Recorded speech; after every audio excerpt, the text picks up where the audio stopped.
m'amène sur un sujet que je pense que vous allez aimer, en tout cas que j'aime bien, je pense que vous allez aimer. Alors, c'est la vérité sur la prière du salut, un point de vue biblique réaliste. Je vous ai parlé la semaine dernière de l'exemple de Gaius. Gaius, c'était celui à qui Jean écrivait sa deuxième lettre, je crois. Et je vous avais dit aussi qu'il était impossible qu'un croyant ne puisse prétendre être dans la vérité si celui-ci acceptait et croyait des faux enseignements. Et ce qui faisait la joie de l'apôtre Jean, c'était que Gaius marchait dans la vérité. Donc, c'est-à-dire qu'il n'endossait pas les faux enseignements. Et je vous ai aussi dit que les enseignements que je vous apportais ne nous concernaient, mais qu'ils étaient quand même loin de nous. Et que, à un moment donné, j'allais apporter des enseignements qui allaient nous toucher plus personnellement, nous impacter, si on peut le dire comme ça. Et c'en est un peu un comme ça ce matin que je vais apporter. Mais juste avant, croyez-moi, je ne pars pas en guerre contre la prière du salut. Je veux juste clarifier les choses, la remettre à sa place. Elle a une place, c'est une place qui est parfaite, mais il ne faut pas extrapoler sur cette place-là. Je veux juste la remettre à sa place. C'est juste ça que je veux faire ce matin. Alors, pour connaître les faux enseignements, bien, il nous faut connaître aussi, il nous faut les connaître. Pour les reconnaître, il nous faut les connaître. Il nous faut être capable d'être en mesure de savoir les reconnaître. Parce que si on ne sait pas les reconnaître, si on ne les voit pas, on les accepte et puis on les considère comme étant du vrai. C'est toujours un peu ce que je dis depuis que j'ai commencé cette série d'enseignements. Je reprends mon exemple du sirop d'érable, mon illustration du sirop d'érable. Une personne arrive au restaurant et elle demande des crêpes. Donc, elle s'assoit à sa place et sur la table, il y a déjà du sirop, mais c'est du sirop de sucre ou du sirop de poteau, comme j'ai déjà dit. Et sur la table d'à côté, il y a du sirop d'érable. Mais si elle regarde la table d'à côté, qu'elle regarde sa table, les deux sirops sont identiques. Ils ont la même texture, ils ont la même couleur. La seule différence, c'est qu'ils n'ont pas le même goût. Ils ont... Et puis...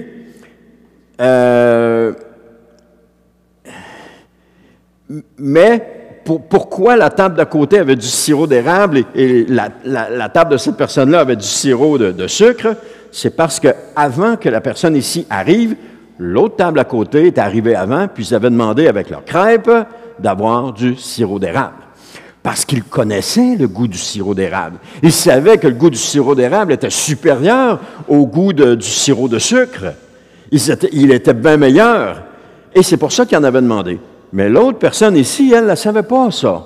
Elle avait toujours mangé du sirop de sucre et puis elle n'avait jamais goûté au sirop d'érable. Mais le jour où est-ce qu'elle a goûté au sirop d'érable, puis qu'elle s'est rendue compte qu'il était meilleur, le sirop de sucre, ça a été terminé. Parce qu'il n'était plus question qu'elle prenne du sirop de sucre. Le sirop d'érable le surpassait. Parce que la seule différence qu'il y avait, c'était au goût. Parce que la couleur était pareille, la texture était pareille, le pot dans lequel ils étaient était pareil, mais c'était le goût qui était complètement différent. Et pour cela, pour que cette personne-là puisse un jour demander du sirop d'érable lorsqu'elle vient pour manger avec ses crêpes, il fallait qu'elle ait goûté à un moment donné le sirop d'érable. Ah ben, ce que je suis en train de dire, c'est que c'est ce que le Seigneur est en train de faire dans cette Église. C'est-à-dire de nous faire connaître le faux pour qu'on puisse le reconnaître. Et c'est pour ça que je vous donne cet exemple-là du sirop d'érable.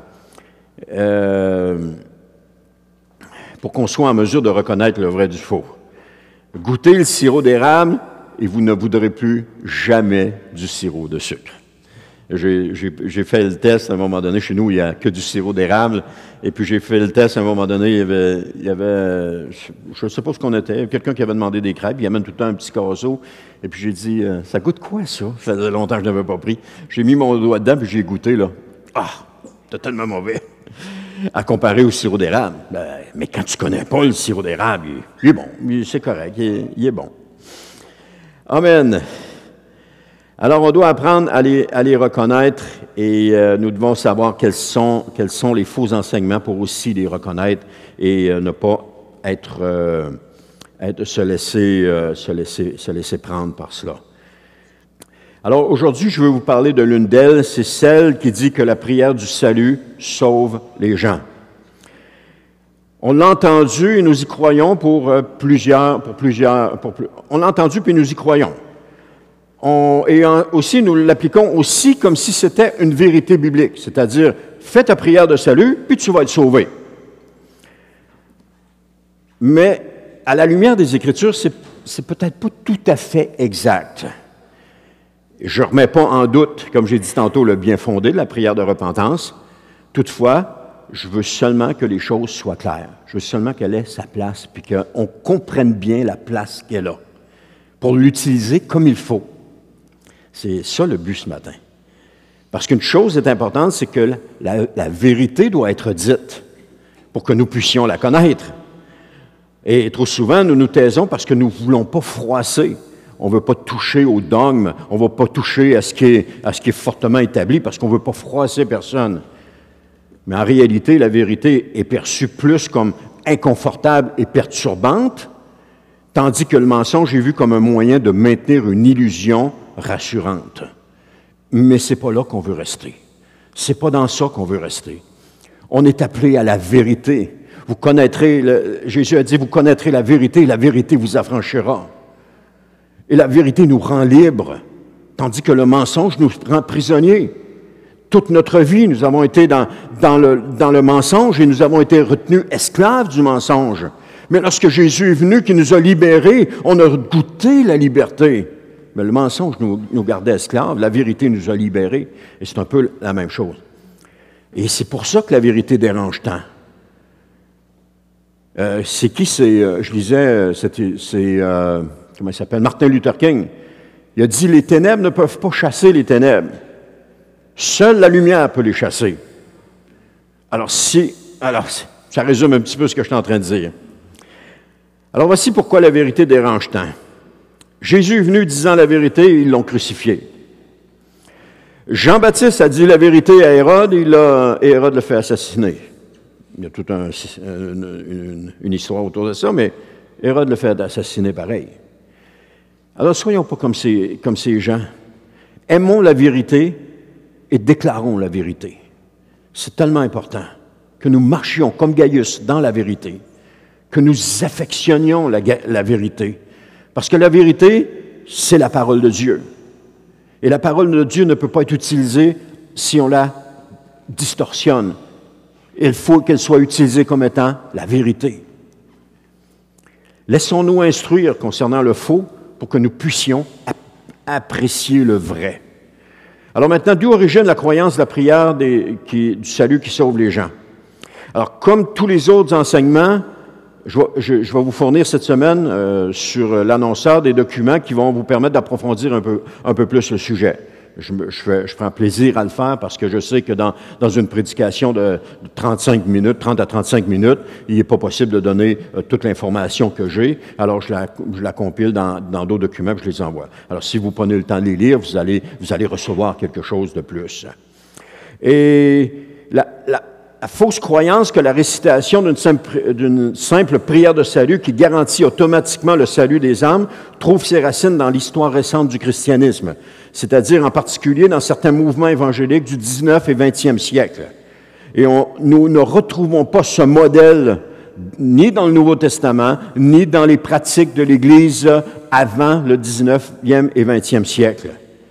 Alors, bien que l'intention initiale, et ça c'est important de le dire, ait facilité l'évangélisation et d'encourager les gens à répondre à l'appel de l'Évangile, c'était ça le but de cela. Vous allez le voir tantôt, j'ai 3 exemples de cela. C'était ça le but. Cette pratique a, au fil du temps, été simplifiée à l'extrême, ajoutant ainsi un faux fondement biblique. Le faux fondement biblique, c'est que fais ta prière du salut, tu vas être sauvé. Alors que c'est pas ça. Je continue.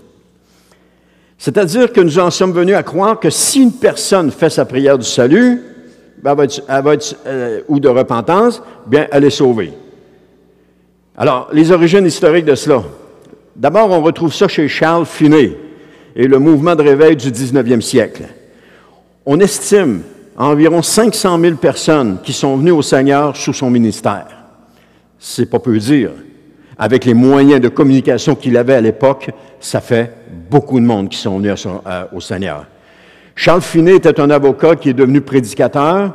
Il a popularisé au début du 19e siècle des méthodes d'évangélisation. Et celle-ci mettait l'accent sur une décision immédiate et publique pour Jésus. Il utilisait notamment ce qu'il appelait l'anxious seat, c'est-à-dire le banc des anxieux. Alors, une personne où les gens venaient s'agenouiller sur ce banc. Le banc, quand on parle d'un banc, vous savez, c'est comme on a vu dans les églises catholiques, là, une chose avec une chose pour mettre ses genoux dessus. C'est ça. Alors, ils venaient s'agenouiller sur ce banc pour exprimer publiquement leur désir de suivre Christ. Alors, cette méthode-là a marqué le début des pratiques axées sur une réponse rapide et visible de l'Évangile. Le deuxième, c'est Dwight L. Moody et l'évangélisation personnelle. On estime à 1 million de personnes qui sont venues au Seigneur sous son ministère. Encore une fois, c'est pas peu dire. Il n'y avait pas les moyens de communication qu'on a aujourd'hui non plus. Pour Moody, un autre évangéliste influent, il a encouragé l'idée de prier une prière spécifique pour recevoir Christ. Vous voyez que la prière a fait son chemin. Et son approche, bien qu'efficace dans l'évangélisation de masse, a renforcé l'idée qu'un acte isolé comme une prière suffisait pour obtenir le salut. C'est pas Moody qui le dit, ce sont les gens qui ont pris ça et qui se sont mis à le dire. Mais l'approche de Moody avec sa prière, c'est comme avec Finet, c'était d'amener les gens à prendre une décision. Mais ça, c'est seulement le premier pas. C'est juste le premier pas. C'est comme, la façon que je le voyais quand je réfléchissais à ça, c'est comme traverser le seuil de la porte. On sait que la porte, c'est Jésus. On sait que la porte conduit sur le chemin étroit et resserré. Et la prière de repentance, c'est comme mettre le pied à l'intérieur. Mais ça ne s'arrête pas là.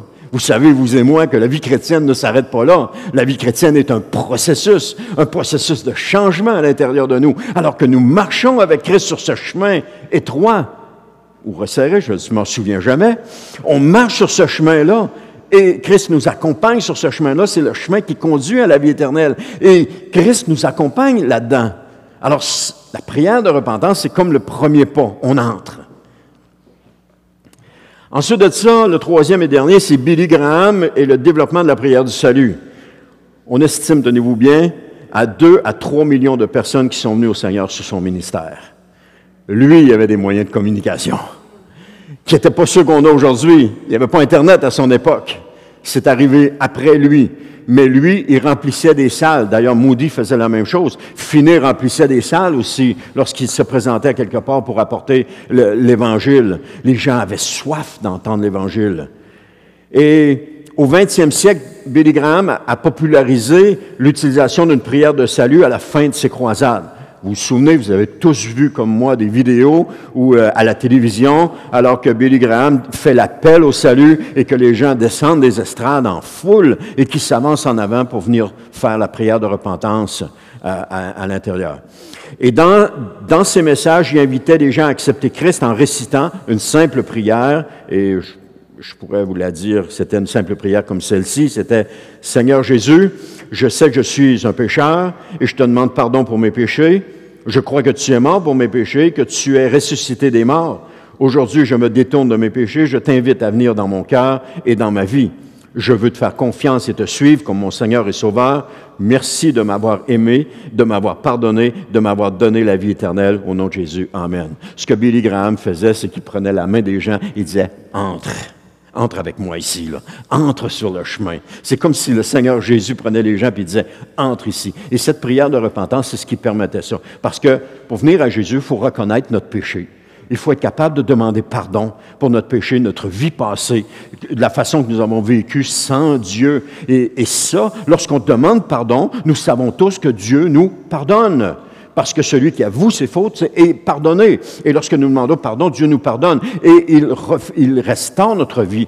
Donc, on entre dans ce chemin, puis c'est comme si on disait, « Seigneur, je veux te suivre dans ce chemin. » Parce que y en a un autre chemin. Puis tu n'as pas besoin d'invitation pour l'autre chemin. Il est large et spacieux, et il y en a beaucoup qui y vont. Mais le chemin étroit, il y a juste une petite porte. Et c'est quand tu entres par cette porte-là, celui qui t'accueille de l'autre côté, c'est Jésus qui dit « Suis-moi ». On va y aller ensemble. Chacun de nous, il nous invite à aller avec lui, à marcher avec lui.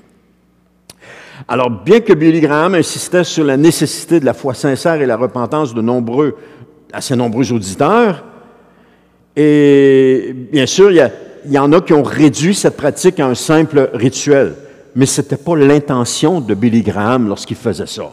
Et ça, il faut être clair avec ça.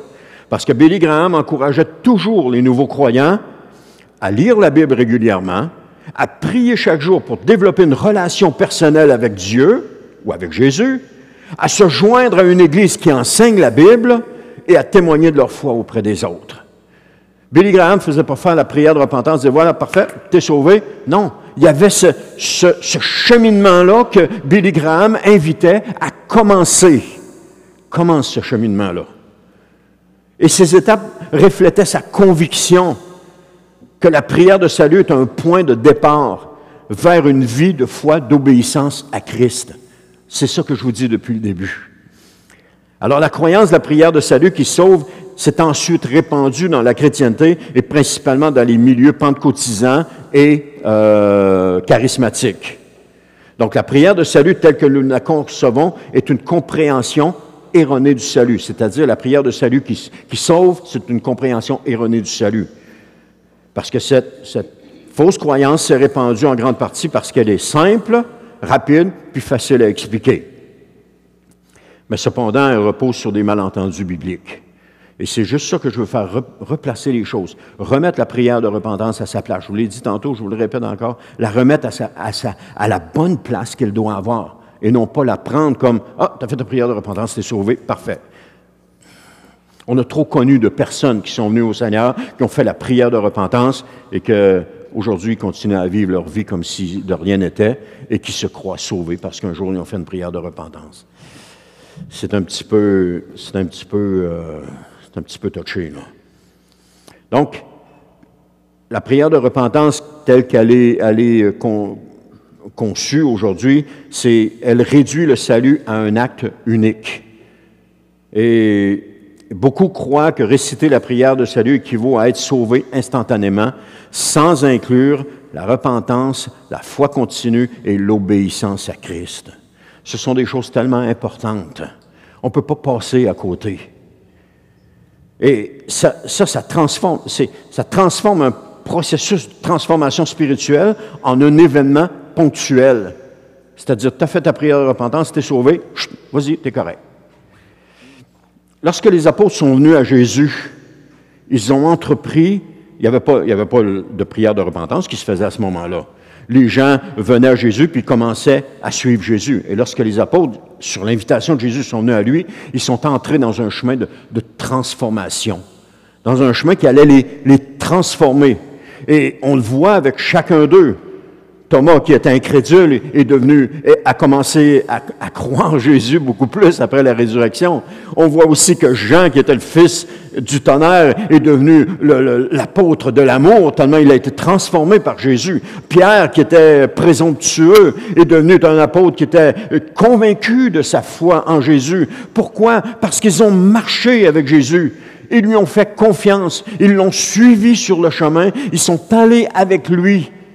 Ils ont suivi ses enseignements, ils ont obéi à Jésus. Il est là le secret de la vie chrétienne. Le secret de la vie chrétienne, c'est pas juste j'ai fait ma prière un jour une fois, puis tout est correct, je suis sauvé. Non, il y a comme j'ai dit, il y a une foi continue, il y a une obéissance à Christ.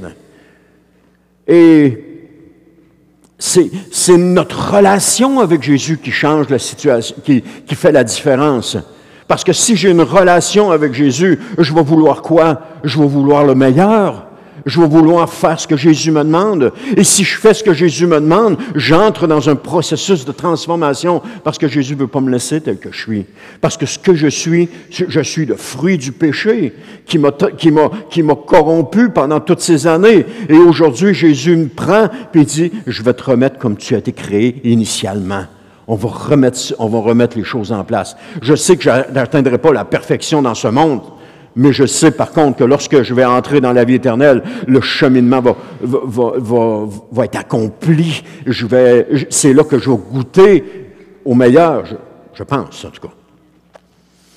Alors, c'est cette fausse croyance comme la prière qui sauve, ben, elle nous conduit vers des fausses doctrines. Elle nous conduit à une fois sauvé, toujours sauvé, ou encore à l'hypergrâce, au rejet de la repentance. J'ai plus besoin d'être repenti, je l'ai déjà fait une fois, j'ai plus besoin. À l'universalisme, comme on a vu la semaine dernière, le rejet du jugement puis de la perdition, et puis le refus de l'importance des œuvres. Alors, comme je vous ai dit, les faux enseignements ou les fausses doctrines se promènent en meute. Lorsqu'il y en a une à quelque part, il y en a plusieurs autres. Et le diable, tout comme les loups, cherche qui il pourra dévorer. Et amen. Donc, la vie chrétienne se résume à une chose primordiale, une relation avec Jésus. Une relation avec Jésus. Si je suis en relation avec quelqu'un, je lui donnerai pas des jambettes pour qu'il tombe. Je lui planterai pas des couteaux dans le dos. Si je suis en relation avec lui, je vais lui faire attention. Avec cette personne, je vais lui faire attention. Je vais vouloir qu'il y ait une harmonie dans la relation. Je veux pas la guerre dans cette relation-là. C'est un peu la même chose lorsqu'on est en relation avec Jésus. On veut marcher dans l'amour avec Jésus. Et Jésus, dans son ministère, a mis l'accent d'une relation avec lui comme lui avec son Père. Jésus avait une relation parfaite avec son Père. Il obéissait à son Père exactement comme il lui demandait. Il y avait cette relation-là qui était parfaite. Et ce que Jésus a voulu, c'est que nous ayons, nous, cette relation avec lui comme lui avait avec son Père. Parce que ce qui fait que nous sommes sauvés, est démontré par notre relation avec Jésus. La foi en lui comme Seigneur et Sauveur, on voit ça dans Jean 3,16. La repentance sincère, vous avez toutes les références. L'amour pour lui, l'obéissance à sa parole, une communion quotidienne, la confiance en toutes circonstances, l'engagement à partager sa foi, l'appartenance à son corps qui est l'Église, la persévérance dans cette relation jusqu'à la fin, accepter de porter sa croix en toutes circonstances et une transformation intérieure continue. Avoir une relation avec Jésus, c'est marcher avec lui, dépendre de sa grâce, puis vivre pour sa gloire. Autrement dit, tout faire pour lui plaire, parce qu'il est Dieu. C'est une vie d'espérance, de paix et de joie. Et cela malgré les défis, car il promet d'être avec nous à chaque jour. Et il promet aussi de nous donner la vie éternelle. La récompense, elle est grande. À vouloir suivre Jésus, la récompense, elle est grande. À vouloir marcher en relation avec lui, la récompense, elle est grande. Certes, des fois, il nous challenge, je pourrais dire ça comme ça, mais c'est toujours pour le mieux. C'est toujours pour le mieux pour chacun de nous. Parce qu'il veut le mieux, ce qu'il y a de mieux pour nous. Il ne veut pas qu'on soit juste à moitié, il veut qu'on soit pleinement comme lui. Alors la prière du salut est devenue la preuve que si tu le fais, eh bien tu seras sauvé. Mais en réalité, cette prière est en quelque sorte simplement un engagement que la personne fait envers Christ. C'est comme un engagement. Je prends l'engagement de marcher avec toi, Seigneur. C'est comme le mariage. Quand on fait les vœux de mariage, on s'engage envers l'autre personne. Et c'est juste le début. Ça fait juste commencer. Si je regarde mon cheminement avec mon épouse pendant toutes ces années, ça fait juste commencer le jour où tu dis oui, puis qu'elle dit oui. On ne sait pas à quoi on a dit oui, mais on sait que c'est par après qu'on sait à quoi qu'on a dit oui. Mais quelle bénédiction! Quelle bénédiction quand on apprend à se connaître, quand on apprend à s'aimer, quand on apprend à vivre ensemble. Aujourd'hui, je ne pourrais pas vivre sans elle, et j'espère elle sans moi.